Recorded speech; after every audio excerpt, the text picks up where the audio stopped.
Joshua Doner from Tracer DAO, OG of Cryptopunks. Lovely to meet you, man. How you doing? I'm great, Zach, and shout out to all of you who are on the stream, listening, taking your time. Good for you. You're in the right spot. That's it. If you guys are enjoying the show so far, drop a couple of fire emojis in the chat room just so we can Let's get see some vibes going, some GMs, get some GMs. Good morning. We're all going to make it, man. Josh, what is that behind you?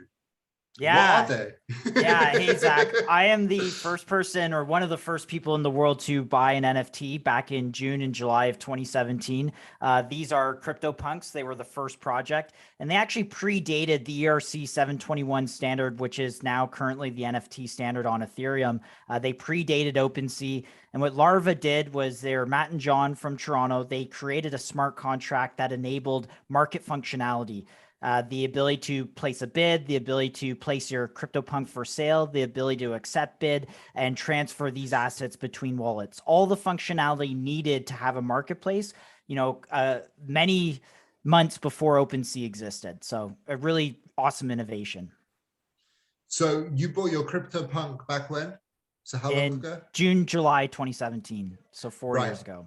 And can you tell me the inspiring reason as to why you decided to go ahead and buy that prompt? Like, why did you do it? At the time, I was having a few drinks and I thought the concept of a image natively worth money in the same way that an image has metadata or location data tied to it, I thought was going to change the internet. And the ability to have an asset that was an individual asset. So for instance, the difference between a fungible asset like Bitcoin, where all, one Bitcoin, if you add that to a pile of Bitcoin and pull a Bitcoin out, it's all the same.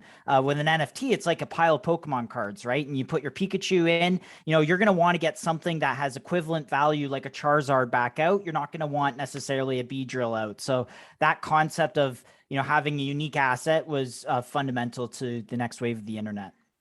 Good metaphor, man. I appreciate that as a Pokemon trainer going on 20 years for sure. Can you kindly tell me what advice could you give to anyone who's interested in getting involved in the NFT space? Yeah, I'm going to lump NFTs and DAOs into the same thing because these communities have a lot of overlap. So a DAO is essentially a company, but it's actually owned by the community and there's no CEO or corporate structure and it's completely decentralized. I think the best thing people should do is hop into these communities because, they're very unorganized. They're kind of everyone's going in different directions. Everyone's creating things. And, people with professional backgrounds, let's say you're a project manager, you can put a proposal to the DAO and say, hey, here's my vision of what I can provide. I'm a project manager. I can help build this roadmap out. Maybe I create a developer advocacy program, like anything that you would do in your corporate job to create a program or create some sort of work.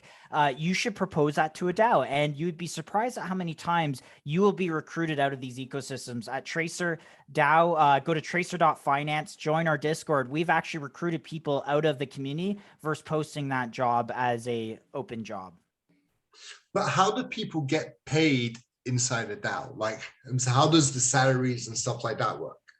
So we have a treasury that we vote and the community votes to allocate to different people for different things that they provide. So in some cases, you might get tokens allocated to you on a vesting schedule. And so it's not necessarily you quit your 9-to-5, but it's like, hey, there's this other potential earning opportunity that if I do really well and the network does really well, then maybe I can quit my job in the near future. The other aspect is Mycelium, the company that I'm actually directly employed by, is actually a service provider to the DAO. So if we don't do a good job as a service provider, and there's other companies like Bankless that also provide service to the DAO, they get voted out and their contracts are not renewed. But at the end of the day, we're beholden to the governance holders of that DAO. So as a whole, how do you feel that DAOs, NFTs, blockchain are changing the job market as a whole? Yeah, I think earlier someone said that there's an abundance in the space. And I think anytime you have a bunch of economic activity created, you have opportunity. And so right now we're seeing an explosion of economic value being created in crypto. It's not happening in other parts of, Web 2. Like if you go say, hey, I'm a Web 2 company, I'm doing this. Yeah, you could raise some money. But if you go and say, hey, I'm solving a specific problem in the crypto world where there's this, growing opportunity that's growing faster than the internet grew back in the 90s. Like, this is growing faster than the internet. This is the next internet. So if you're creating things in this space, you will get funding much easier. And on an individual level, everything I just said, you will get funding as an individual, not just necessarily, a company or a founder.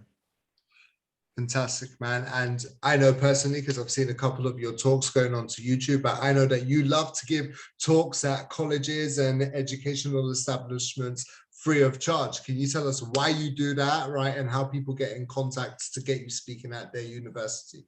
Yes, I've talked to banks that are top 10 in the world about NFTs. I actually encouraged someone from the bank who is a senior engineer leave that job and pursue Web3. So I apologize to the bank that brought me to that talk. But no, I talked to MBA programs. I just spoke at a global MBA program. They had senior finance people there doing their MBAs, and I'm showing them the Cryptopunks website. I'm like, this alien sold for $7 million. This alien's currently listed for $100 million. There was $1.6 billion in 1 year volume here. The minimum price of a CryptoPunk is $373,000 US, and they don't get it. They're like, I don't understand. And that's okay. At the end of the day, this is market participants that have come together to create a market. So don't justify the market. Try and look at the data, and what does the data tell us? So I try and convey that in chats, and I do it for free because my economic incentive is to bring more people into the community, bring more people into the tent, not from an economic standpoint, but just from an acceptance standpoint and education standpoint. That was awesome, man. I wish we had more time to keep on going, but I'm going to ask you one more question because I know the audience are going to love this. What advice could you give to anyone, right, who would be interested in creating their own art piece as NFTs? So they may be a traditional artist or a music artist, right? What advice should they be given by you to get involved in that space? Yeah, so I got two answers here. So let's say you're a brand, you're looking, I've talked to brands, authentic brands. They do like Juicy Couture and some very large iconic brands. And if you're a brand looking to enter the space, don't necessarily go and create a collection. Like, I've seen some celebrity ones. Grimes just did it. Hers hasn't done well. She minted at $7,500. It's now trading at $1,200. So you're kind of screwing your community there. So if you're a major brand, I think the best thing to do is go out and buy one.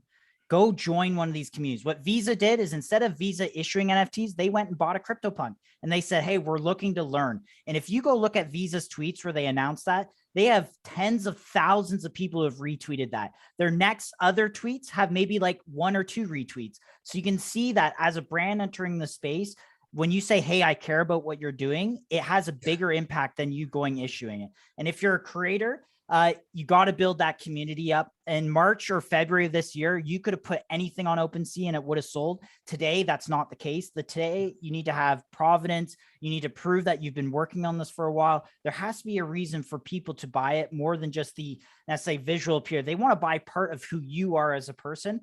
And that is where you bring your personality out. That was beautiful, man. I really appreciate you joining us. And if anybody would like to get in contact with Josh, there are links to his social medias in the description of this, of the video below. And my LinkedIn has my Calendly. Book me for some time. Yeah, cheers. Do that for sure. Cheers, Josh. Enjoy the rest of your day.